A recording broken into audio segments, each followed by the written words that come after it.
Bonjour à tous et à toutes. Nous sommes ravis de vous accueillir depuis les plateaux de BFM TV pour ce temps d'échange, d'éclairage sur l'inclusion numérique dans les territoires ruraux. L'autonomie numérique des habitants des territoires ruraux est un enjeu social, économique, mais aussi un enjeu républicain d'égalité des chances. Comment s'assurer que les nouvelles infrastructures numériques, socle du lien aujourd'hui dans notre société connectée, soit une opportunité pour tous? Quelles sont les particularités de l'inclusion numérique dans les territoires ruraux? Quel impact, enjeu du numérique inclusif au regard de l'éloignement des guichets de services publics, mais aussi de services essentiels? Quelles sont les ressources d'information, de sensibilisation, d'accompagnement existants et disponibles? Enfin, quelles solutions ont fait leurs preuves ou quelles solutions faut-il imaginer pour soutenir le développement des usages numériques de tous les citoyens des territoires ruraux? Autant de questions auxquelles nous allons essayer de répondre avec nos invités. Nous avons la chance d'avoir avec nous Cécile Parlot, en visio, qui est maire de Rovaniemi, Léa Courtois, consultante experte chez Whittaker de l'inclusion numérique sur les territoires, Sandrine Forstan, qui est médiatrice au sein du dispositif Le Fait Tout Connecté, Monsieur Dumot, qui est maire de la Fercé sur Sarthe et vice-président de la RMF, Monsieur Patrick Chaise, sénateur de l'Ain et président de la commission numérique, et Arthur Dreyfus, secrétaire général de SFR et président d'Altis Média France. Alors, cher Arthur, bonjour. Bonjour. D'abord, merci de nous accueillir sur ce beau plateau. On va commencer par une question simple. Que représentent pour vous les territoires ruraux dans votre mission et quel engagement porte SFR sur l'inclusion numérique? Bon, merci Jean, bonjour à tous. Infrastructure, égalité des chances, inclusion numérique, électronisme, des mots que vous venez de citer et qui sont au cœur de la mission d'un opérateur télécom, au cœur de la mission des élus locaux et au cœur de la mission des élus nationaux. En tout cas, c'est une mission d'intérêt général et d'intérêt collectif. Nous sommes évidemment ravis d'accueillir cette très belle assemblée dans nos studios aujourd'hui au sein de l'Altis Campus, parce que pour SFR, opérateur télécom, l'inclusion numérique, c'est le corollaire de nos investissements dans les infrastructures. Depuis 10 ans, nous sommes partenaires d'Emmaüs Connect, partenaires fondateurs. Nous avons grandi ensemble et nous avons pris conscience de ces 10 dernières années, chaque année un peu plus, chaque mois un peu plus, que quand nous déployons des antennes, quand nous déployons de la fibre optique, ça n'est efficace que si les usagers savent l'utiliser, peuvent l'utiliser, quel que soit leur âge, quelle que soit leur situation sociale, mais évidemment en zone rurale, et c'est pour ça que ce partenariat avec l'Association des maires ruraux de France et la présence du président Chaise est très symbolique aujourd'hui, parce que c'est une mission collective que nous appréhendons depuis plusieurs années, et nous sommes qu'au milieu de cette histoire-là, parce que nous avons encore aujourd'hui 13 millions d'exclus du numérique, mais c'est la raison pour laquelle il n'y a pas que les milliards d'euros d'investissement qui sont importants, ils sont évidemment essentiels, ils sont évidemment nécessaires, mais ils ne sont pas suffisants. Et donc le partenariat avec Emmaüs Connect d'une part, le partenariat avec son association sœur Whittaker qui accompagne les collectivités locales est fondamental pour SFR, et c'est tout à fait naturel que nous soyons réunis ce matin. Merci beaucoup. Monsieur Dumot, merci de la participation de la MRF à ce plateau. Alors, que représente pour vous l'inclusion numérique dans la reconnaissance des territoires ruraux? Alors, reconnaissance des territoires ruraux, surtout reconnaissance des citoyens qui y vivent, parce que c'est quand même dont on parle. C'est un sujet prioritaire, bien évidemment. On voit qu'on a cru pendant très longtemps que la dématérialisation serait une piste pour réduire le coût du fonctionnement de l'État et des administrations. Mais on voit qu'on a laissé beaucoup de monde sur le bord du chemin, c'est environ 13 millions de personnes. Un citoyen sur 5 en France a des difficultés. On ne parle même pas de la difficulté qu'on a avec l'outil numérique par lui-même. C'est-à-dire qu'on l'a vu d'ailleurs pendant la crise sanitaire, que bon nombre de familles qui étaient connectées avec leur école n'avaient pas l'outil par contre pour permettre à l'enfant de suivre des cours à distance parce qu'il y avait un smartphone simplement qui servait de lien alors qu'il fallait une tablette ou un ordinateur plus puissant pour assurer des cours à distance. Donc on voit bien qu'il y a cette difficulté avec l'inclusion numérique, mais il y a aussi ces difficultés avec le matériel que possèdent les gens qui n'est pas forcément adapté à ce qu'on souhaiterait nous, la société dans son ensemble, qu'il fasse avec cet outil. Donc c'est une vraie préoccupation. On peut imaginer aussi qu'il y aura certainement une réflexion à mener sur la difficulté qu'on peut avoir avec les services au public et les services publics qui se sont éloignés. On voit bien que globalement, l'outil numérique, ce sera une piste, mais le retour des services en proximité, au moins les liens pour les joindre en proximité sont indispensables parce qu'autrement, on n'y arrivera pas et on sait pertinemment que cette masse de 13 millions de personnes en difficulté ne va pas disparaître comme ça. On aura un renouvellement permanent de gens en difficulté comme l'illettrisme, où on avait 5 millions de Français qui ne savaient pas lire depuis très longtemps et ce chiffre n'a jamais diminué.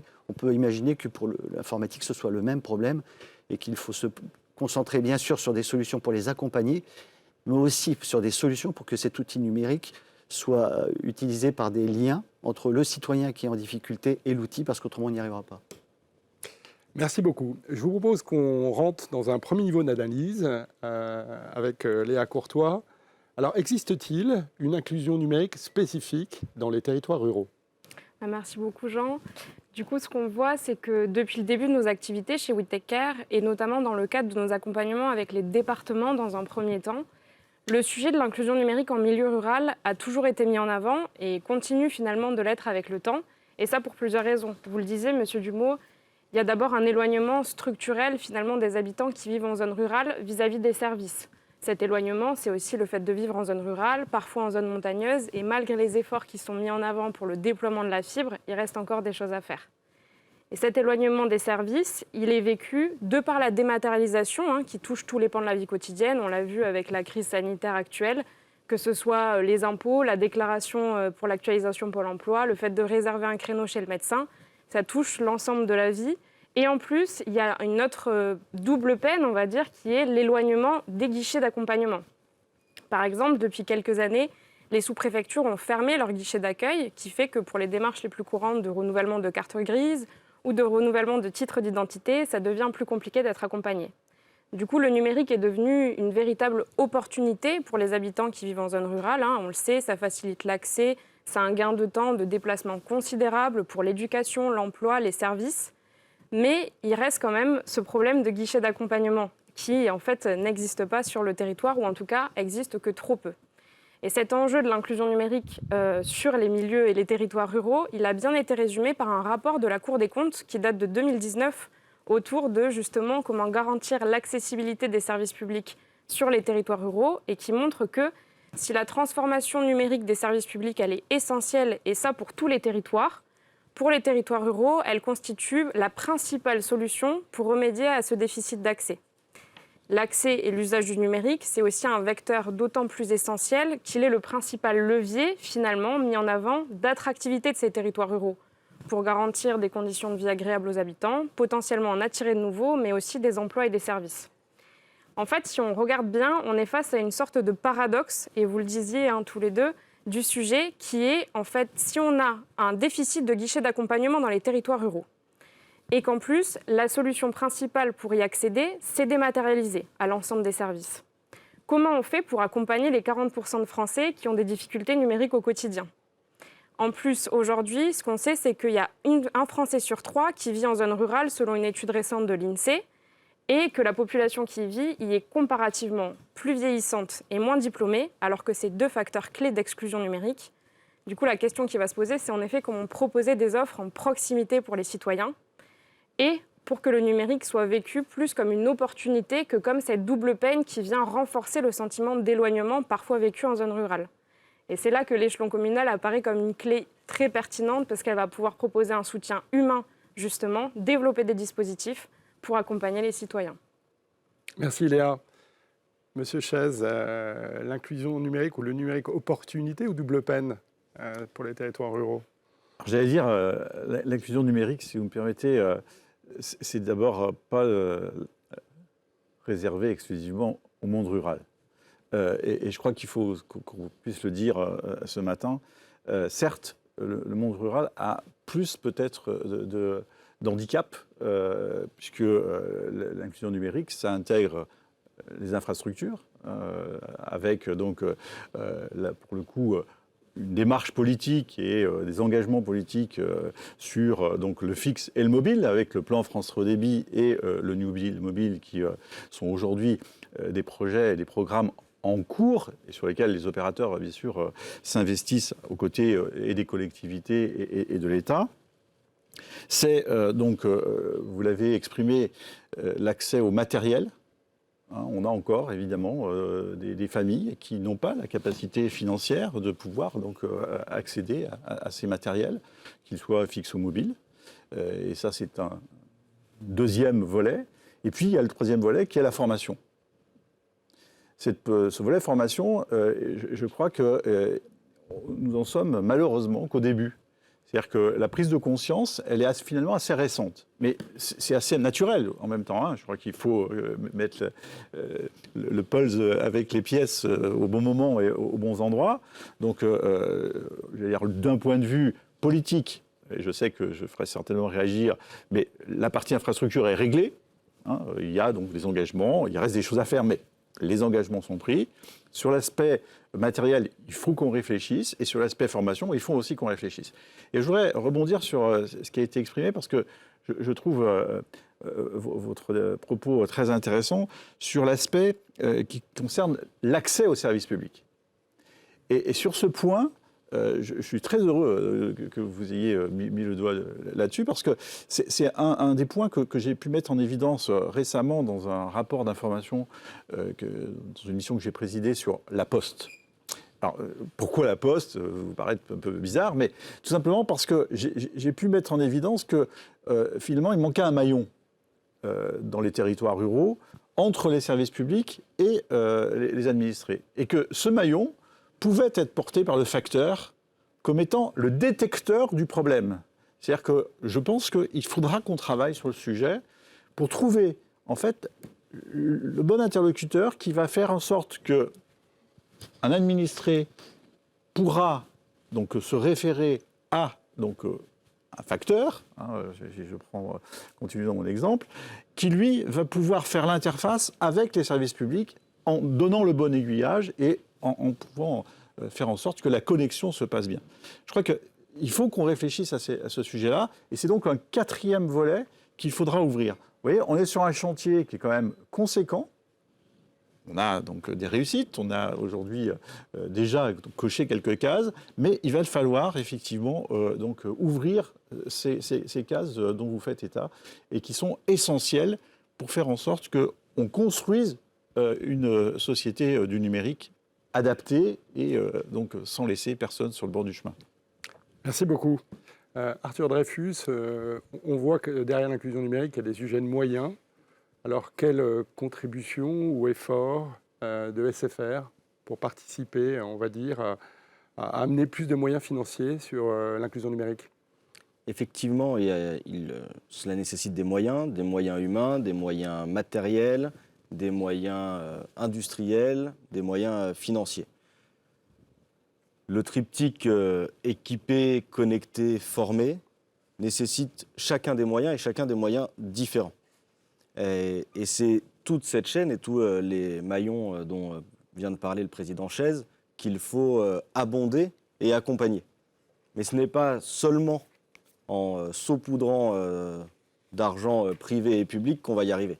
Évidemment, l'argent est absolument nécessaire et c'est pour ça que les collectivités s'engagent, les pouvoirs publics s'engagent, les entreprises privées s'engagent et SFR joue pleinement son rôle là-dedans. Mais ça va au-delà au-delà de l'argent.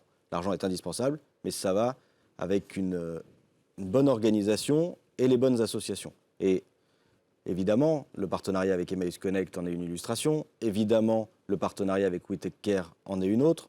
We Take Care, encore une fois, il ne s'agit pas de se saluer entre nous aujourd'hui, mais ce que réussit l'association We Take Care auprès des collectivités, d'être ce maillon de formation sur ces sujets d'inclusion numérique, auprès de celles et ceux qui sont au plus proches de nos concitoyens, que ce soit les élus ou les fonctionnaires territoriaux, est absolument indispensable. Mais prenons 2 exemples très concrets qui viennent illustrer l'appui que peut apporter le secteur privé au monde associatif et aux collectivités.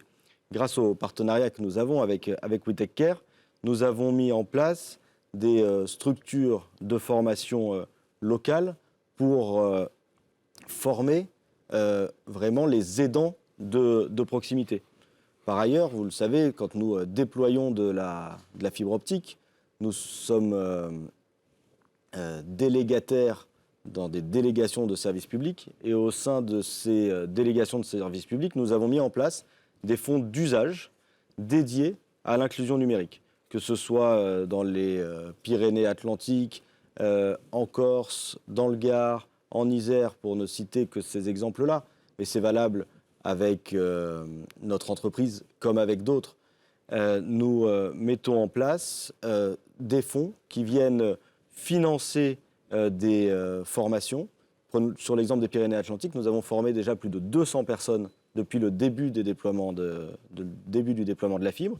Et nous avons pu recruter localement un médiateur dédié aux enjeux du numérique. Et comme vous le disiez, monsieur le vice-président, ces médiateurs sont au plus proche des personnes concernées, des personnes qui sont dans le besoin. Effectivement, il y en a beaucoup en zone rurale, mais pas que. Dans les grandes villes, des personnes âgées. Dans des grandes villes, des personnes sans ressources. Dans des grandes villes, des personnes qui n'ont pas reçu la bonne formation ou la bonne éducation. Où que ce soit, s'il y a ces besoins, et où que ce soit, nous jouons notre rôle auprès d'associations. Mais seuls, nous n'y arriverons pas. Et c'est donc auprès d'associations et des collectivités que nous pouvons arriver sur le triptyque équipé, connecté, formé. Monsieur You, un commentaire sur ces propos ? Non, on est évidemment sur le sujet. Hein. C'est bien évidemment une des pistes. Après, il faut garder à l'esprit qu'en milieu rural, la difficulté, c'est que souvent les gens qui ont ces difficultés avec le numérique sont aussi les mêmes qui ont des difficultés avec la mobilité. C'est souvent les mêmes.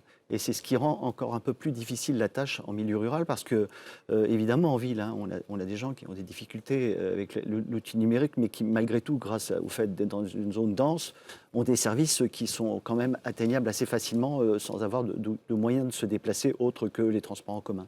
En milieu rural, c'est seulement la voiture, qui est souvent un coût faramineux à entretenir et à utiliser pour l'utilisation tout au long de la vie. Et donc, il est indispensable de réfléchir à un autre modèle. Parce qu'aujourd'hui, on voit bien que de nombreuses annonces faites par les services publics ou l'ensemble des entreprises avec les courses à distance, les commandes à distance, etc., on voit bien que l'outil numérique prend de plus en plus de place dans la vie des gens et qu'à chaque fois, toutes les personnes en difficulté prennent ça comme une belle claque dans le visage en se disant à chaque fois, mais moi, en tant que citoyen, qu'est-ce que je deviens dans cette évolution technologique perpétuelle ? Et donc, c'est intéressant et ce serait indispensable dans le discours d'apporter à ces gens-là, qui sont nombreux, un moyen de se rassurer, de se dire, c'est pas grave, on a pensé à moi en tant que citoyen, et en proximité, j'ai une solution. Et aujourd'hui, il nous semble que... Alors, le facteur, c'est une piste, même s'il faut savoir que la Poste réduit ses tournées de plus en plus. Donc, voilà, c'est une piste et qu'il n'y a que 10 000 bureaux de poste en France. Alors, c'est une piste pour maintenir la Poste, mais je ne suis pas certain que ce soit l'idéal. En France, on a 35 000 communes, 35 000 mairies. Et on a, en parallèle de ça, de la part de l'État, la mise en place de maisons France Service. Je pense que de faire un lien concret et cohérent et stabilisé, fonctionnel entre la maison France Service et les mairies, serait pour le citoyen l'opportunité de se dire, à proximité de chez moi, j'ai une mairie qui est en capacité de servir de premier recours pour toutes les difficultés que je peux rencontrer dans ma vie personnelle, en termes de démarches administratives, de lien avec le pôle emploi, de lien avec la mutuelle agricole, etc. Donc je pense qu'il y a une réflexion à avoir aussi sur le maillage. On a cette chance en France, ça a été un poids pendant longtemps, mais aujourd'hui on voit ça plutôt comme une opportunité d'avoir 35 000 communes, Et je pense que c'est une des pistes pour que les mairies, qui sont existantes dans ces communes, puissent être demain un lieu de premier recours pour les citoyens. Merci beaucoup. Je vous propose de faire une petite parenthèse sur la crise sanitaire qui a mis en évidence, on va dire, cette urgence à cette autonomie numérique de tous les publics, avec 2 constats. Un premier constat, c'est que les acteurs sociaux et de l'accompagnement ont opéré une transition numérique express pour garder un lien avec les publics en fragilité. Et puis, une nouvelle pression aussi des publics qui cherchent des solutions pour se former, pour s'équiper. Monsieur Chaise, quel constat avez-vous fait sur les territoires ? Alors le constat, c'est que la crise sanitaire a révélé et augmenté, je veux dire, le panel des utilisateurs. Je veux dire, avant la crise sanitaire, personne n'avait imaginé qu'on allait s'en servir dans le monde éducatif. Personne. Il n'y avait pas de remise en cause du système de l'école tel que l'on connaissait jusqu'à aujourd'hui. La crise sanitaire a imposé finalement à ce que un grand nombre d'utilisateurs, de tout âge, mais tous les jeunes, soient sur le réseau. Ça a donc mis en évidence encore plus les différenciations en termes de territoire. Parce qu'il y avait les secteurs qui avaient les réseaux, et puis il y a ceux qui n'avaient pas. Vous l'avez exprimé tout à l'heure, il y a un nombre de jeunes qui ne pouvaient plus accéder à leurs cours de par cette cassure entre le besoin et les moyens.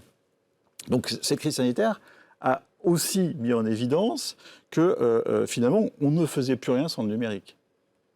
Que ce soit pour commander ses repas pour un certain nombre, ses matériaux, toute la consommation est passée par le monde du numérique. Et le monde du numérique, effectivement, s'impose à nous de façon évidente et de façon continue.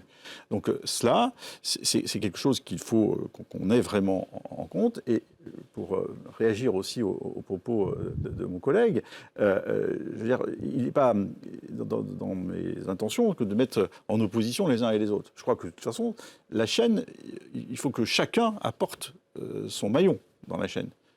Les communes en font partie. Les maisons France Service, bien évidemment, mais les maisons France Service, c'est un lieu physique. Ce que je dis, c'est que maintenant, il faut aller chez les gens. Et la mairie, c'est un lieu physique. Et il y a des gens qui ne vont jamais à la mairie. J'ai été maire pendant 10 ans, j'ai des gens que je n'ai jamais vus à la mairie. Et pourtant, qu'on ait besoin.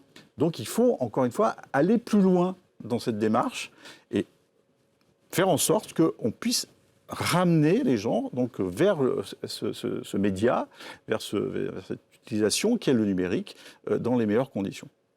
Merci, ça fait une belle transition vers un deuxième temps plus descriptif autour de la réalité de l'accompagnement sur les territoires et le visage, quelque part, de l'inclusion numérique concrètement. Léa, je vous laisse nous présenter votre analyse. Merci beaucoup. Cette analyse, elle est issue de données qu'on a consolidées, parce que depuis 2016, avec l'équipe de We Take Care, l'équipe conseil, on a accompagné plus de 30 collectivités territoriales, dont 10 départements majoritairement ruraux, comme par exemple la Mayenne, la Haute-Vienne ou encore le Lot-et-Garonne. Et c'est travailler main dans la main avec ces territoires qui nous a permis de consolider les éléments clés d'analyse qu'on va voir, comme par exemple le fait qu'en milieu rural, plus qu'ailleurs, un accompagnant numérique sur 2 est un agent d'accueil. Et donc là, ce qui est à souligner, bien sûr, c'est le rôle des secrétaires de mairie et de la commune qui, vous le disiez, reste un guichet essentiel, tout public et à proximité des citoyens. Mais le métier de secrétaire de mairie a été profondément bouleversé par les pratiques d'accompagnement et l'évolution des services qui changent. Et ça, c'est le cas de la plupart des métiers d'accompagnement social en général.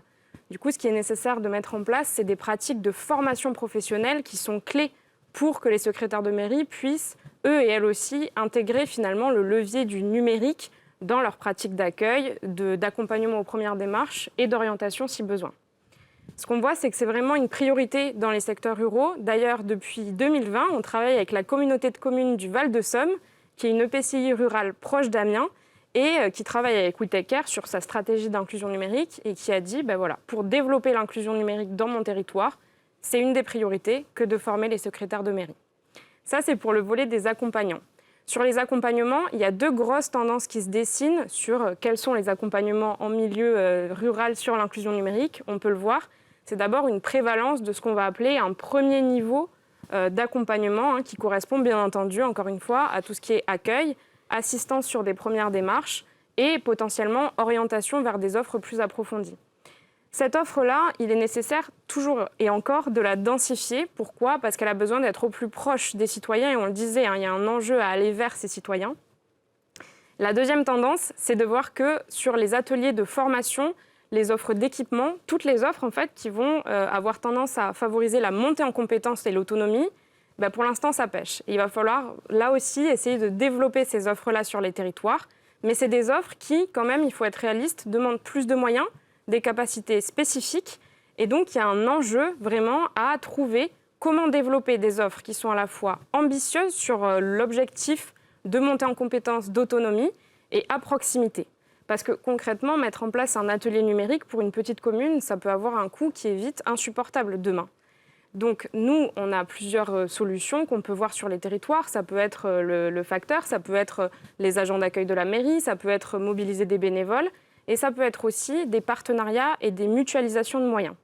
Par exemple, on a vu fleurir des initiatives qui sont itinérantes, donc qui vont permettre de mailler un territoire beaucoup plus large, sans renier sur les moyens humains mis en place.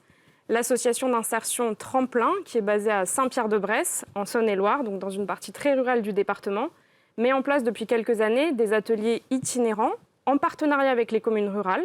Donc c'est des ateliers d'initiation qui sont mobiles. Les communes rurales, elles sont chargées de trouver la salle, de communiquer et d'orienter le public vers l'offre pour que cette offre, ils puissent s'en saisir finalement les citoyens. Et c'est ce type de projet qui permet, in fine, d'accompagner les citoyens sur l'inclusion numérique. Monsieur Chaise, une réaction au propos de Léa ? Non, mais je crois qu'on est parfaitement en phase.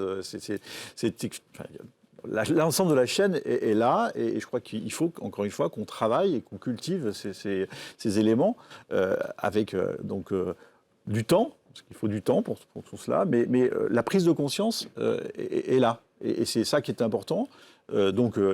Continuons à avancer, puisque après, il y aura aussi toute la partie de développement des usages qui sont au service des administrés, des collectivités et de l'ensemble des acteurs, qu'il faudra donc mettre en place, qu'il faudra coordonner, et qu'il faudra donc accompagner dans sa mise en œuvre. Monsieur Dumont, un commentaire sur... On est d'accord sur le principe. Après, il faut être attentif à bien garder à l'esprit qu'il faut former, accompagner, bien évidemment, mais que cette masse de gens en difficulté risque de perdurer bien plus longtemps qu'on ne l'imagine, et qu'il faut, en parallèle de ça, corriger certains dévers qui se sont mis en place depuis quelques temps. Par exemple, on a beaucoup d'outils numériques aujourd'hui qui sont difficiles en termes d'utilisation, de compréhension. Enfin, moi, je le dis avec le sourire, mais c'est plus facile de payer son PV sur Internet que de faire une demande pour une carte grise, par exemple. Alors qu'on pourrait imaginer que les deux démarches soient aussi simples. On voit qu'il y a eu un travail de vulgarisation pour que les gens payent rapidement leur PV, mais derrière, pour la demande de carte grise, on n'a pas fait ce même travail. Et donc, il y a aussi, de la part des différents services de l'État, mais pas que, des entreprises de vente par correspondance, etc., une réflexion à porter sur la simplification de l'outil, parce qu'autrement, on laissera toujours trop de monde au bord de la route. Aujourd'hui, par exemple, rien que pour des démarches bancaires, avec les nouvelles règles européennes qui sont mises en place, c'est très compliqué aujourd'hui. Enfin, je ne sais pas si tout le monde vit la même chose que moi, mais il faut aller sur son site internet de sa banque, récupérer un code, ensuite le recevoir en SMS sur son téléphone pour faire un règlement à distance. Enfin, tout ça se complique. Et je pense que toutes ces étapes qui rendent de plus en plus difficile cette action éloignent encore un plus grand nombre de l'accès au numérique. Et donc, évidemment, accompagner, mais aussi bien réfléchir sur tout l'ensemble du modèle pour qu'on laisse le moins de gens possible sur le bord du chemin, parce qu'autrement, on fera beaucoup de déçus et notre société n'a surtout pas besoin de ça. Merci beaucoup. Je propose maintenant d'écouter le témoignage de Madame la maire de Romagné, Cécile Parlot. Madame Parlot, vous êtes à l'initiative d'un projet singulier, ambitieux. Est-ce que vous pouvez nous expliquer quels ont été les déclencheurs de projet et quels moyens vous avez mis en place et quelle collaboration aussi avec les citoyens s'est opérée pour lancer cette dynamique ? Oui, alors nous nous sommes lancés dans ce projet d'inclusion numérique suite à un constat tout simple, hein, puisqu'à la mairie, nous recevions nos administrés pour des démarches, enfin des aides à la démarche, que ce soit pour les demandes de logement, des aides à la déclaration d'impôts, et puis plus particulièrement pour une démarche de renouvellement de permis de conduire qui ne peut se faire qu'en ligne. Et tous nos administrés ne sont pas forcément équipés. Donc, nous avions la construction de notre futur équipement socioculturel qui tombait à point nommé pour engager cette réflexion. C'est un futur espace de 1000 mètres carrés dont l'ouverture est prévue en novembre. Et donc, c'est un lieu de service, de participation des habitants, d'accompagnement avec, pour répondre aux diverses attentes et besoins culturels, sociaux et administratifs. Donc, notre projet s'est construit avec une forte participation des habitants. La commune les a associés dès le démarrage du projet de construction de ce nouvel équipement socioculturel afin de concevoir ensemble le programme architectural. Donc, dans cet équipement, nous regroupons un accueil avec un hall d'exposition, une médiathèque communautaire, un RIPAM, qui est un relais intercommunal parents assistants maternels, un espace jeu, une maison d'assistants maternels, 3 salles d'activité qui sont la cuisine pédagogique, une salle d'art plastique et une salle de musique. Et puis un bureau de permanence prêt à accueillir plein de partenaires. Cet équipement n'est pas simplement une juxtaposition de salles, mais doit être un équipement structurant du territoire avec de la transversalité, du dynamisme, de la vie et un service à la population. Les ateliers participatifs ont été animés par le centre de gestion d'Ille-et-Vilaine. Et donc, notre réflexion est allée jusqu'à imaginer le fonctionnement de ce pôle. Donc, le constat était simple, pour être viable, nous devions y mettre des moyens, et bien surtout humains. Donc, nous avons choisi de créer un poste de coordinateur et un poste d'accueil, et auquel s'est ajouté le poste de conseiller numérique grâce à l'aide de l'État. Aujourd'hui, la commune continue d'associer les habitants via des enquêtes, et plus particulièrement celles menées en partenariat avec Whittaker sur le numérique. Chacun dispose d'équipements avec des besoins d'accompagnement pour monter en compétence sur le numérique. L'enquête a été réalisée à une échelle intercommunale, donc les habitants de Romagné et ceux des 2 communes limitrophes. De cette enquête est ressorti le besoin d'un nouveau service d'accompagnement sur le numérique, et c'est pratique. Le comité des habitants a été constitué depuis et travaille sur le fonctionnement de cette nouvelle structure. Donc, c'est une co-construction du programme d'activité, mais également, il mène des réflexions sur les valeurs qu'incarnera ce lieu. Donc, des besoins moyens humains, bien sûr, et des besoins financiers. Dans les communes, nous sommes toujours à l'affût de ne pas laisser passer les opportunités de financement.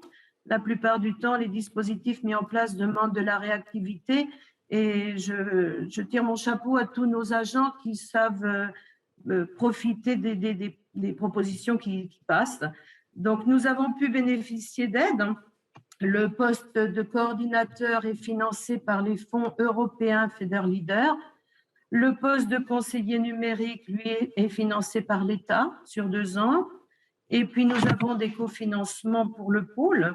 Donc, l'État, avec le contrat de ruralité et notamment la dotation de soutien à l'investissement local, la DRAC, puisque c'est en lien avec la médiathèque, la région et l'ADEME, en lien avec les performances énergétiques du bâtiment, le département avec son fonds de solidarité territoriale et le contrat des territoires, l'agglomération qui a un fonds de compensation et le financement de la médiathèque qui est communautaire, et la CAF, donc du fait de l'espace jeu et de la MAM. Et pour le reste, c'est de l'autofinancement, donc avec les impôts de nos concitoyens. Voilà. Merci beaucoup, Madame Parlot. Très belle initiative et bravo. Léa, une belle illustration, mais globalement, quelles sont les priorités à mettre en œuvre pour lancer des projets d'inclusion numérique sur les territoires ? Les priorités, il y en a 4 grandes qui se dessinent. La première, c'est avant tout de pouvoir équiper les lieux et les connecter. Parce qu'avoir des lieux équipés d'accompagnement, ça va permettre demain de pouvoir mettre en place des permanences, de pouvoir donner accès aussi au numérique à ceux qui, même si de plus en plus on est équipé chez soi, on n'a pas forcément tous les équipements nécessaires, la connexion qui n'est pas forcément suffisante. Et du coup, mettre en place ce type de lieu, ça reste une clé d'entrée. Mais une fois qu'on a cette offre-là, et c'est ce qui est mis en place avec la commune de Romagné aussi, il est nécessaire de pouvoir savoir qui fait quoi sur le territoire, même à l'échelle d'une commune rurale, parce que ça reste toujours un levier de pouvoir orienter potentiellement vers des offres qui ne seraient pas forcément très loin, ou de pouvoir créer des partenariats, comme on l'a vu juste avant. Et la commune de Romagné en est un bel exemple, parce que finalement, ces priorités, elles tracent une sorte de plan d'action. On le voit et on l'a suivi un petit peu avec la commune de Romagné, que j'ai le plaisir d'accompagner, donc je suis ravie de les avoir avec nous, même si c'est en visio, parce que en fait, l'offre qui est aujourd'hui sur le pôle socioculturel, elle est construite, Madame Parlot le disait, en partenariat, et aussi en partenariat avec des structures qui sont à Fougères, qui est du coup la sous-préfecture de l'Ille-et-Vilaine, à une dizaine de minutes en voiture de Romagné. Par exemple, la mission locale, demain, fera des permanences dans le pôle socioculturel pour les jeunes en insertion, pour qu'ils n'aient pas à se déplacer parce que les frais de permis, parce que c'est pas facile d'aller jusque là-bas. C'est typiquement ce type d'exemple qui montre à quel point c'est important en fait, d'être en partenariat et en co-construction. Et bien entendu, une des priorités, c'est aussi de communiquer auprès des habitants pour qu'ils puissent se mobiliser et des acteurs. Là, pareil, à Romagné, ce qui est important, je trouve, c'est de voir qu'on communique auprès des communes qui, elles aussi, sont rurales, plus petites que Romagné, et qui ne pourraient pas en fait, porter une offre comme celle du pôle socioculturel, mais qui vont pouvoir orienter leurs citoyens vers le futur pôle socioculturel de Romagné. Merci Léa.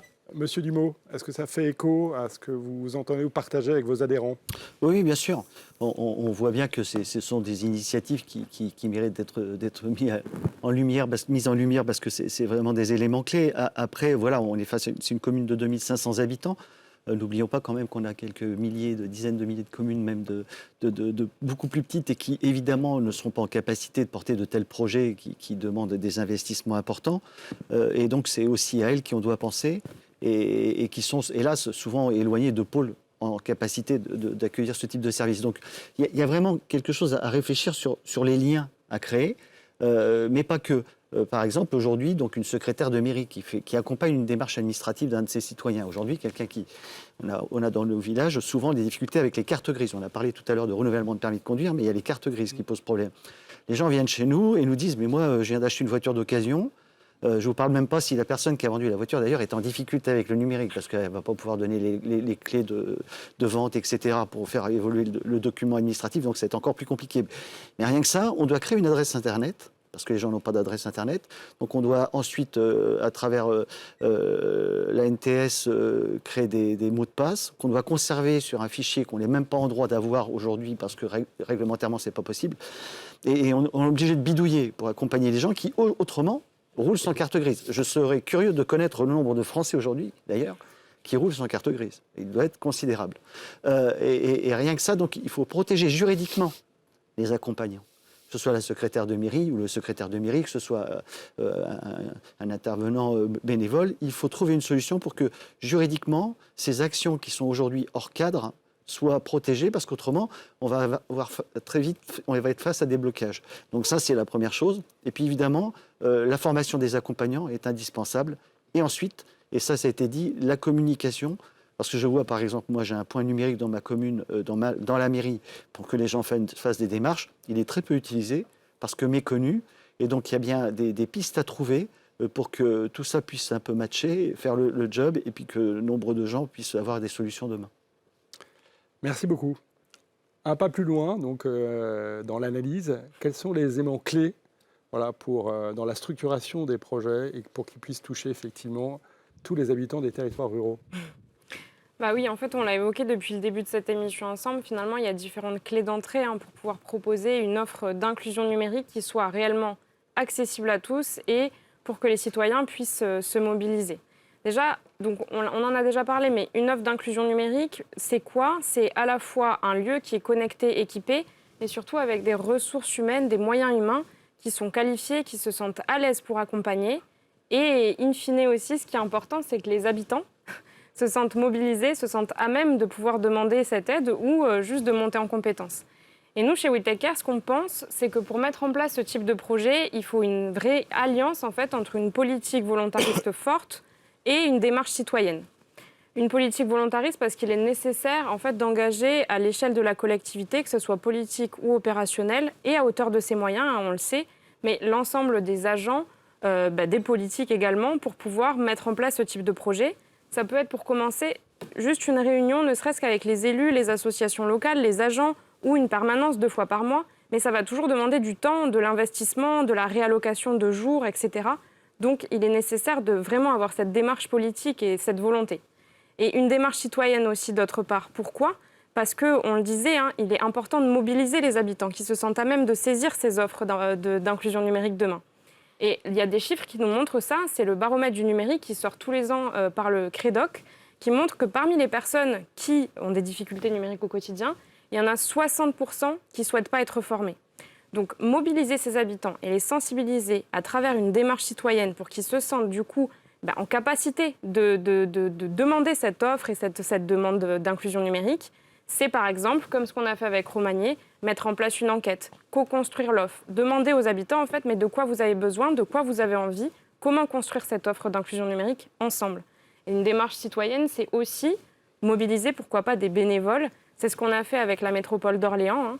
Et sur la métropole d'Orléans, il y a 80 bénévoles qui se sont mobilisés en 2021 pour agir sur le sujet de l'inclusion numérique. Et ça nous a permis, par exemple, à Boigny-sur-Bionne et Marigny-les-Usages, qui sont 2 communes rurales de la métropole d'Orléans, de mettre en place de nouvelles offres, bien entendu avec le soutien des associations et des professionnels du territoire. Donc c'est vraiment cette alliance-là qui, pour nous, est clé pour pouvoir agir in fine demain sur le sujet. Merci Léa. Je vous propose qu'on aille maintenant sur le terrain. Écoutez Madame Sandrine Forgeant, qui est médiatrice au sein du dispositif Le Fait Tout Connecté. Bonjour Madame.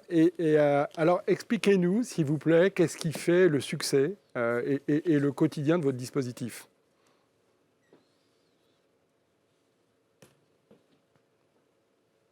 Bonjour, donc Sandrine Forgeant.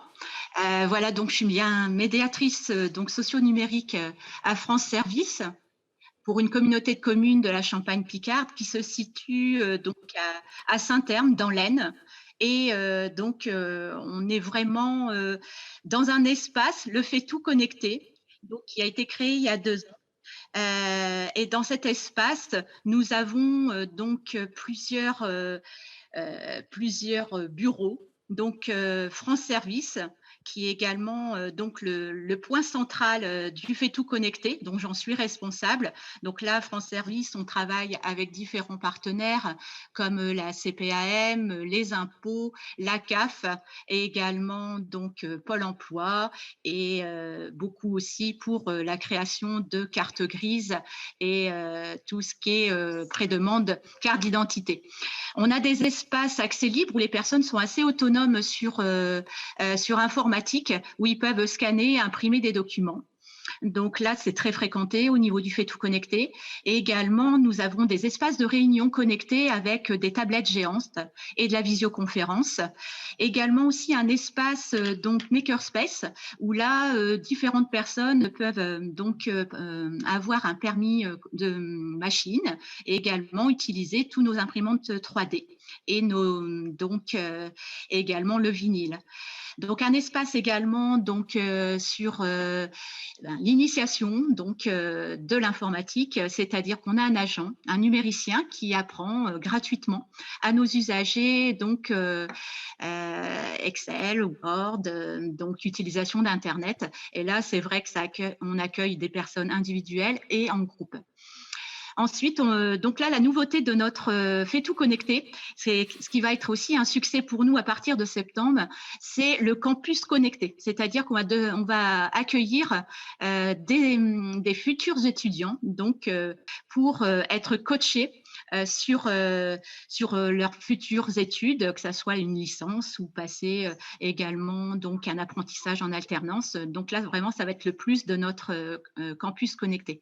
Donc c'est vrai que nous accueillons différents publics. tous les jours entre 25 et 30 personnes. Et c'est vrai qu'on a notre succès aussi, pas depuis 2 ans, puisqu'on était déjà sur notre communauté de communes, sur différents secteurs. Mais la mutualisation de nos services nous permet vraiment de travailler tous ensemble et de travailler sur l'inclusion numérique. Et voilà, donc ça, c'est vraiment un plus. Merci Madame Forgeon. Nous accueillons maintenant Thomas Vaudrièche, directeur des opérations de Whittaker. Alors Thomas, on travaille sur l'innovation des nouveaux parcours. Expliquez-nous ce que l'on pourrait imaginer, ou plutôt ce qui pourrait ou ce qui va sortir très bientôt. Bonjour à tous et merci Jean pour l'introduction. Effectivement, on le voit au travers des différentes interventions, ouvrir les opportunités du numérique aux populations du monde rural a énormément de sens, notamment pour faciliter l'accès aux différents services. Mais ça représente également un défi majeur pour des collectivités qui n'ont pas les ressources humaines ou les relais associatifs que peuvent avoir de grandes métropoles. Et c'est pour cela qu'on a décidé de lancer un service qui vise à accompagner les porteurs de projets dans les collectivités rurales à accélérer la structuration et le développement de projets, que ce soit sur sa conception, sur son développement, le choix des lieux ou encore le financement. Alors ce service, il prend corps au sein de la plateforme Les Bons Clics que nous développons depuis plusieurs années et qui a déjà permis à des milliers d'aidants d'initier des initiatives numériques dans leur territoire. Et avant de détailler plus précisément le service, je vais m'attarder sur la plateforme parce que les mécaniques que nous avons développées pour les aidants numériques, vous allez voir que nous allons également les développer pour les porteurs de projets. Donc Les Bons Clics, c'est une plateforme en ligne qui est accessible à tous, tout le temps, et qui prend la forme d'une bibliothèque de ressources pédagogiques complétée par des mécanismes d'animation de communauté, l'accès à des experts et la capacité de dialoguer entre pairs. Dans sa version actuelle, la plateforme elle permet à des aidants numériques de passer à l'action, ou plutôt à des néo-aidants numériques, parce qu'on parle de bénévoles de grands réseaux associatifs, on parle d'agents de bibliothèque, on parle de travailleurs sociaux ou même d'agents de mairie. Et ce qu'ils vont y trouver, ce sont notamment des formations clés en main qui vont pouvoir être mobilisées directement auprès des publics. Donc ce sont des petites capsules pédagogiques très interactives, ludiques, qui ont vraiment vocation à dédramatiser l'apprentissage numérique et qui permettent à nos apprenants d'apprendre en pratiquant directement sur la plateforme. Ces capsules pédagogiques, elles couvrent un certain nombre de compétences. Nous, on parle de numérique du quotidien, c'est-à-dire tout ce qui va nous permettre d'être autonome au quotidien. Ça peut être savoir rechercher une information, pouvoir communiquer à l'ère du numérique, mais également certains services essentiels. Alors, on parlait tout à l'heure des démarches en ligne, démarches CAF, Pôle emploi, les impôts. On a également parlé de la banque en ligne et vous trouvez par exemple sur la plateforme des modules pour savoir consulter sa banque en ligne, savoir effectuer un virement, ou encore des modules pour suivre la scolarité des enfants et notamment l'usage de Pronote. En plus de cette bibliothèque de ressources pédagogiques, les aidants numériques trouvent également un certain nombre d'outils sur la plateforme. Ce sont par exemple des trames pour animer des ateliers, c'est par exemple une cartographie des lieux d'inclusion numérique, ou encore la possibilité d'avoir des petits outils pour diagnostiquer très rapidement le niveau des publics et pouvoir les positionner sur une offre d'atelier. Alors cette plateforme, elle a rencontré son public puisqu'on a aujourd'hui plus de 25 000 aidants qui l'utilisent dans plus de 10 000 structures et qui couvrent l'intégralité des départements de France. Et ce qui est intéressant, c'est que 4 utilisateurs sur 5, 83%, nous disent que la plateforme a déclenché l'action et qu'elle a vraiment permis de passer à l'action et de démarrer une activité d'inclusion numérique. Alors nous, ce succès, on l'explique par plusieurs ingrédients. C'est d'abord le caractère très modulaire de la plateforme. Ces petites capsules pédagogiques qui vont pouvoir s'adapter aux différents contextes locaux, que ce soit de l'accompagnement individuel, de l'assistance, de l'accompagnement collectif ou même prescrire pour une utilisation en autonomie. Par ailleurs, c'est aussi le caractère très pratique des formations sur les thématiques qui nous touchent au quotidien et la possibilité également pour les aidants de monter en compétences au travers d'une communauté dédiée et de quelques formations clés en main. Alors ces ingrédients, c'est également cela qu'on souhaite mettre à profit des porteurs de projets qui développent une initiative dans les territoires ruraux. Et nous allons couvrir plusieurs thématiques. puisque vous pourrez trouver dans la plateforme, à partir de octobre 2021, des contenus sur les thématiques suivantes. Mobiliser les parties prenantes de ma commune, donc aligner les élus, les associations locales et faire participer la population. Construire une première offre à destination de la population, financer le projet, aménager un lieu qui soit agréable et fonctionnel, et identifier et mobiliser des aidants numériques qui peuvent être des agents, et notamment toute la question de la formation des agents, mais aussi l'appui sur des ressources bénévoles et notamment la population locale. Alors pour nourrir ces différentes thématiques, nous nous appuyons sur les initiatives qu'on a pu croiser au travers de nos différentes expériences, notamment dans les collectivités avec lesquelles on a travaillé. On s'appuie également sur les données qu'on a à disposition sur ce sujet de l'inclusion numérique et sur des méthodes qui ont été éprouvées au travers de notre activité de conseil. Alors ça, c'est sur le fond. Ensuite, sur la forme, l'enjeu, il est de s'intégrer dans le quotidien de ces porteurs de projets, quotidien qui est très chargé, on le sait. Et du coup, on a fait le choix de contenus qui soient assez courts et qui puissent être facilement appropriables par les porteurs de projets. Alors, le premier format, ce sont des études de cas, où là, on raconte le déroulement d'un projet, d'une initiative locale, avec des porteurs de projets qui puissent aussi expliquer les difficultés qui ont été rencontrées, les facteurs clés de succès, à l'image du témoignage de Madame Forgeant sur le fait-tout connecté. Ce contenu, il a vocation à inspirer des nouvelles pratiques pour les porteurs de projets, mais également à gagner du temps en bénéficiant des retours d'expérience et des conseils d'initiatives réussies. Deuxième type de contenu, alors nous on les appelle les modes d'emploi, ce sont des contenus qui sont un petit peu plus fouillés, où là on va décrire une méthode ou un plan d'action sur un objectif particulier, par exemple monter un espace en libre accès. Ces contenus, ils ont fait leur preuve, ou ces méthodes ont fait leur preuve dans l'activité de conseil, et le but c'est de les rendre accessibles au plus grand nombre, et donc de permettre à tous les porteurs de projets de s'en saisir pour pouvoir mener leur propre programme. En plus de ces contenus, on a sur la plateforme un espace média dans lequel on vient fréquemment ajouter des nouveaux contenus et qui sont l'occasion ici de développer ses connaissances, de développer son expertise. On a par exemple des synthèses des différentes études qui ont été publiées. C'est aussi l'occasion de se tenir informé des actualités du secteur ou de trouver des sources d'inspiration sur des thématiques particulières ou des projets particuliers. En complément des contenus, on propose également des sessions virtuelles qui sont là l'occasion d'échanger avec des experts ou d'échanger avec des invités qui viennent témoigner de leurs différentes expériences. On a eu la chance, par exemple, la semaine dernière, d'avoir le CCAS de Montpellier qui a développé une initiative assez innovante sur le sujet de l'inclusion numérique, qui est venu témoigner. Donc, il y avait beaucoup de CCAS qui étaient partie prenante et qui ont pu poser les questions et échanger en direct avec le porteur de projet. Ces échanges ils peuvent ensuite se poursuivre sur la plateforme puisqu'on a un espace forum qui permet d'échanger entre pairs et de progresser, et également un support des équipes de We Take Care et notamment des équipes en charge de l'accompagnement des collectivités. Voilà, donc en résumé, ces parcours, on les ouvre en octobre 2021. Sur le fond, l'idée c'est d'adresser des problématiques qui soient très concrètes, de proposer des solutions qui soient adaptées aux réalités locales et aux réalités de terrain. Et sur la forme, des formats très modulaires pour permettre de progresser à son rythme et selon ses envies, et également un parti pris sur le lien durable avec les porteurs de projets qui nous semble particulièrement pertinent puisqu'on est sur un sujet qui est très évolutif et des contextes locaux qui peuvent varier d'une collectivité à l'autre. Donc si vous désirez avoir accès à ces contenus en avant-première et en bénéficier, on va ouvrir 100 places en octobre 2021. Donc vous pouvez vous inscrire sur le lien qui s'affiche à l'écran, donc wetakecare.org, commune rurale. Vous nous laissez votre mail et on vous tiendra informé, on vous recontactera au moment de la publication de ces contenus. Merci beaucoup Thomas pour cette présentation. On a hâte effectivement de sortir cette offre et de pouvoir vous la proposer dès la rentrée prochaine. Nous arrivons à la fin de notre échange. Je vous propose donc un petit mot de conclusion à chacun. Monsieur Dumois, si vous voulez commencer. Je trouve que la proposition qui est faite par We Take Care me semble pertinente. Enfin, je suis curieux et pressé de voir ce qu'il y aura à l'intérieur.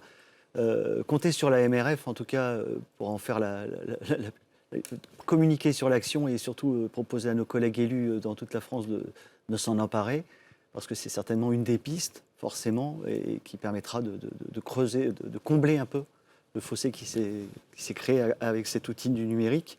Donc c'est une excellente nouvelle. Après, pour finir, j'aurais tendance à dire que gardons à l'esprit, malgré tout, parce que j'entends plein d'initiatives, je vois qu'en fait, on remet de l'humain pour accompagner les gens qui ont des difficultés face à une machine. Est-ce qu'on ne pourrait pas mettre de l'humain simplement pour remplacer parfois la machine ? Dans certains lieux, ce serait peut-être une réflexion qu'on devrait mener, surtout en milieu rural. Et donc se dire que peut-être que le retour de certains services, pas tous évidemment, parce qu'il ne faut pas non plus se mettre à demander l'impossible, vers le milieu rural seront certainement des pistes demain pour régler un peu ou amoindrir un peu ce sentiment d'abandon qui s'exprime dans le territoire et qui fait autant de mal. Après, je voudrais juste mettre un corollaire avec l'actualité. On voit bien que le numérique parfois peut aussi poser des problèmes en termes démocratiques. On a aujourd'hui vécu un premier tour avec des difficultés de communication sur les professions de foi, des différents candidats, surtout régionales. Et on a proposé aux citoyens qui étaient très, très, très nombreux, le chiffre est exceptionnel, d'aller vers Internet pour essayer de les découvrir. Et on s'est rendu compte très vite dans nos villages que ça n'avait pas fonctionné du tout.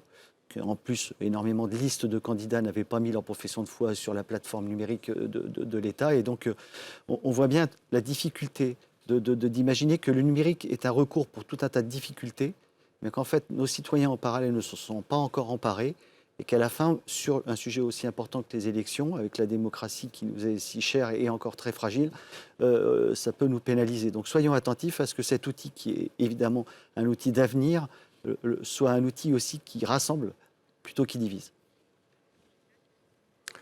Patrick Chaise, un dernier mot ? Écoutez, tout d'abord, je remercie évidemment toutes les présentations qui sont de très bonne qualité et qui démontrent en fait qu'on est encore en train de construire.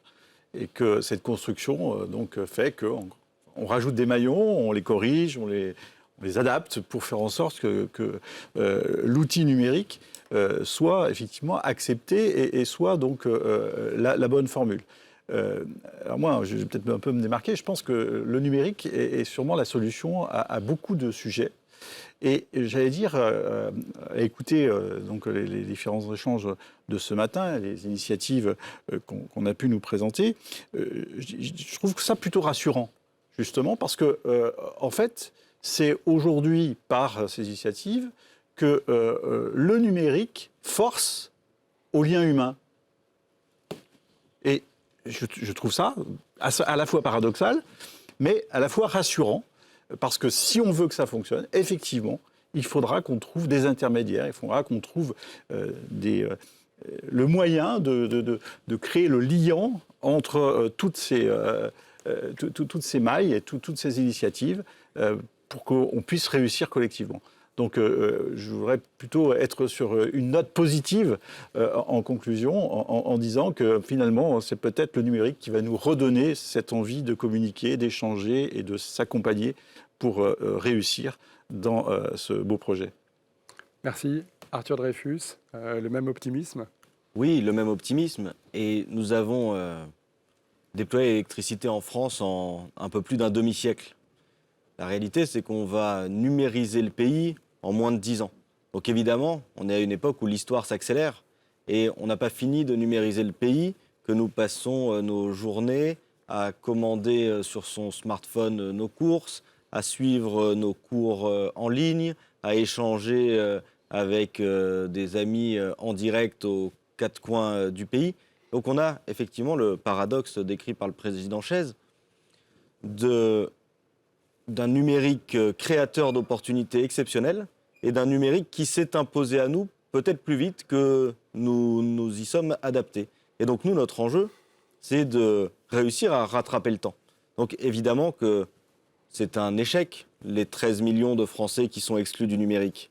Mais à l'écoute de ces formidables initiatives locales, à l'écoute de la mobilisation des élus locaux, des parlementaires, des associations d'élus, au premier rang desquels la MRF, à l'écoute des initiatives des associations c'est une grande note d'optimisme. C'est formidable ce que nous avons mis en place et ce que nous sommes en train de mettre en place. Et le numérique arrive en réalité dans des territoires où souvent les services publics sont partis. La maternité a fermé il y a 10 ans, certainement pour des bonnes raisons. L'école a fermé il y a 5 ans, certainement pour des bonnes raisons. Peut-être le bureau de presse a fermé aussi. Et le numérique revient et réinstalle le service public. Réinstalle un service public différent auquel nous devons nous adapter, nous familiariser. Mais c'est à nous de le construire. Ça prendra pas 6 mois supplémentaires, pas 1 an supplémentaire, mais ça va prendre de nombreuses années. Mais au rythme auquel nous allons, au rythme des initiatives que nous avons entendues, au rythme de la mobilisation des élus et des parlementaires que nous avons sur le plateau ce matin, c'est une grande note d'optimisme. Alors, donc on pourrait dire qu'on a été pris de vitesse par la rapidité de la technologie et peut-être aussi un petit manque d'anticipation. Mais On a déployé la fibre trop vite, Monsieur le Président. On apprend en marchant. Voilà, mais que la mobilisation collective peut nous donner de l'espoir. Alors, nous avons beaucoup d'auditeurs connectés. Il nous reste un petit peu de temps pour des questions. Première question pour toi, Thomas, mais évidemment, vous pouvez tous contribuer sur le plateau.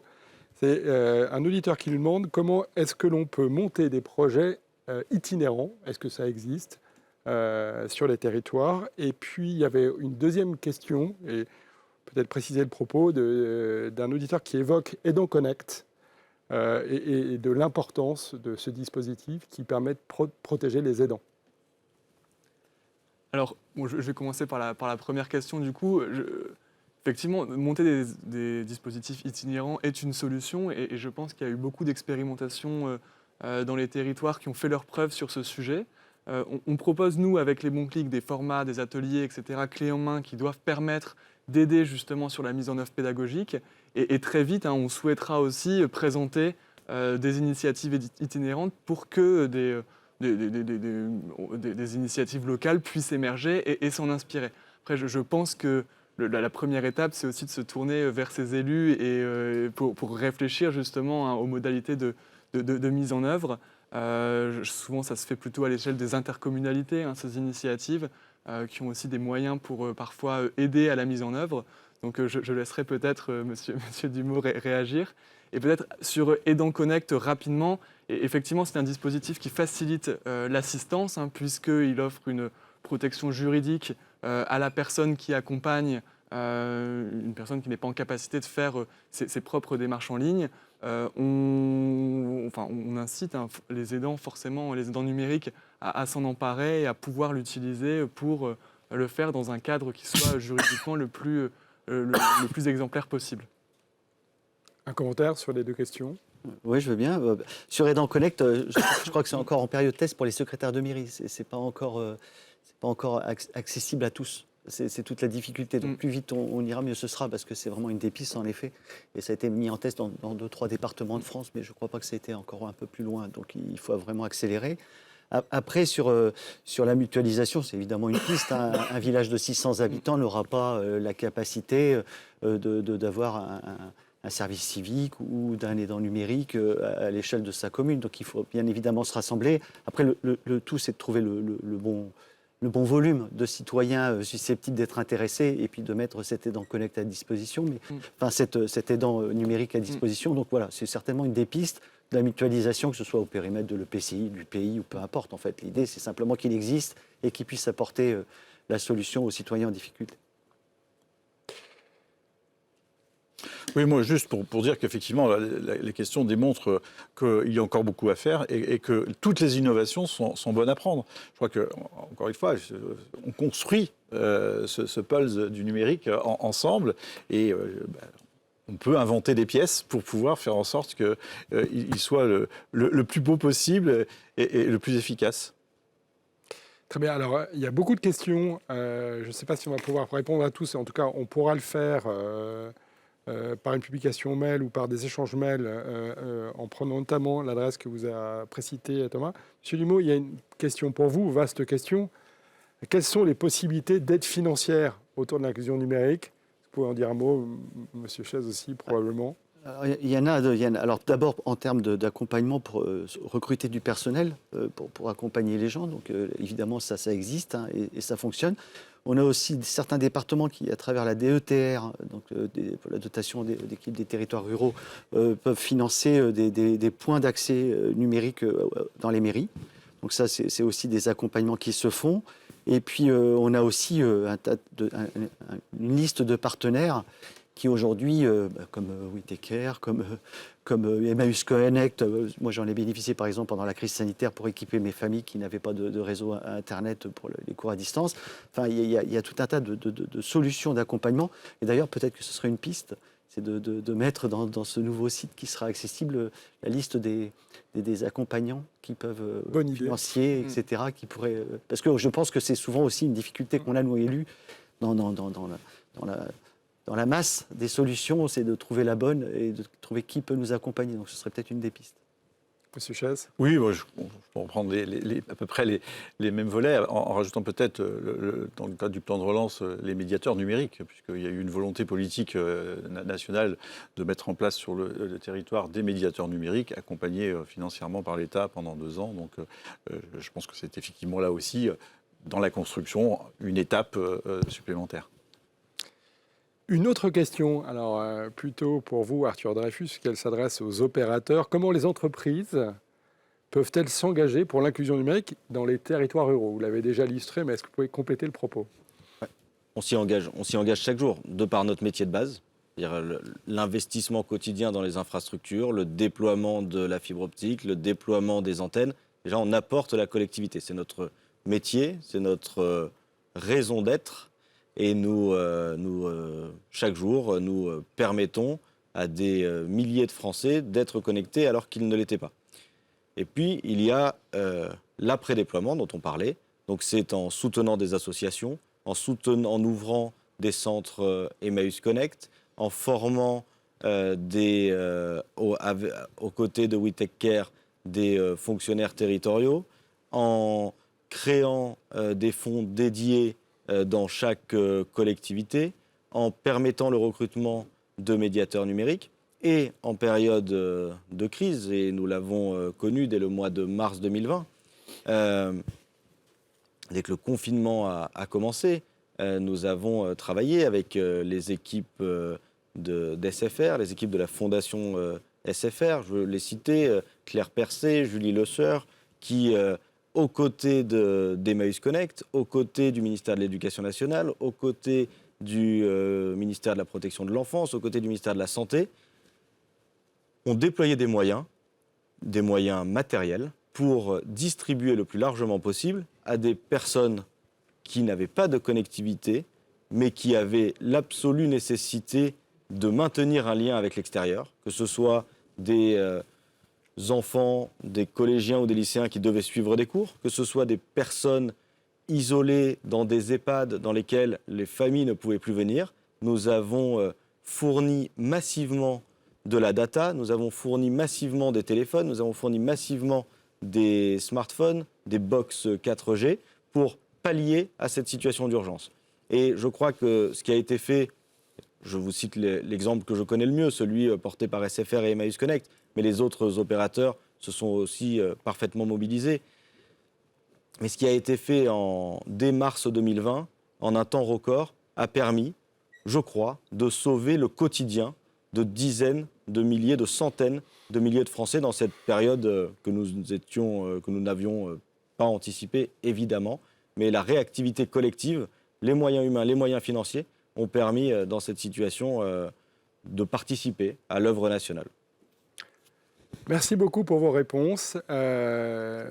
Encore merci Arthur Dreyfus de nous accueillir sur ce plateau qui offre un confort à tous nos auditeurs. Merci à vous pour tout ce que vous faites, la mobilisation de tous les bénévoles et la mobilisation de tous les élus. C'est le maillon dont parlait Patrick Chaise. Je pense que nous pouvons en être collectivement très fiers et en tout cas très impressionnés. Voilà, merci à tous nos invités. Merci à vous pour votre écoute. J'espère que vous aurez trouvé quelques réponses essentielles autour effectivement de la compréhension des enjeux de l'inclusion numérique dans les territoires et puis quelques pistes de solutions pour agir. À bientôt, je l'espère. Au revoir. Au revoir. Merci.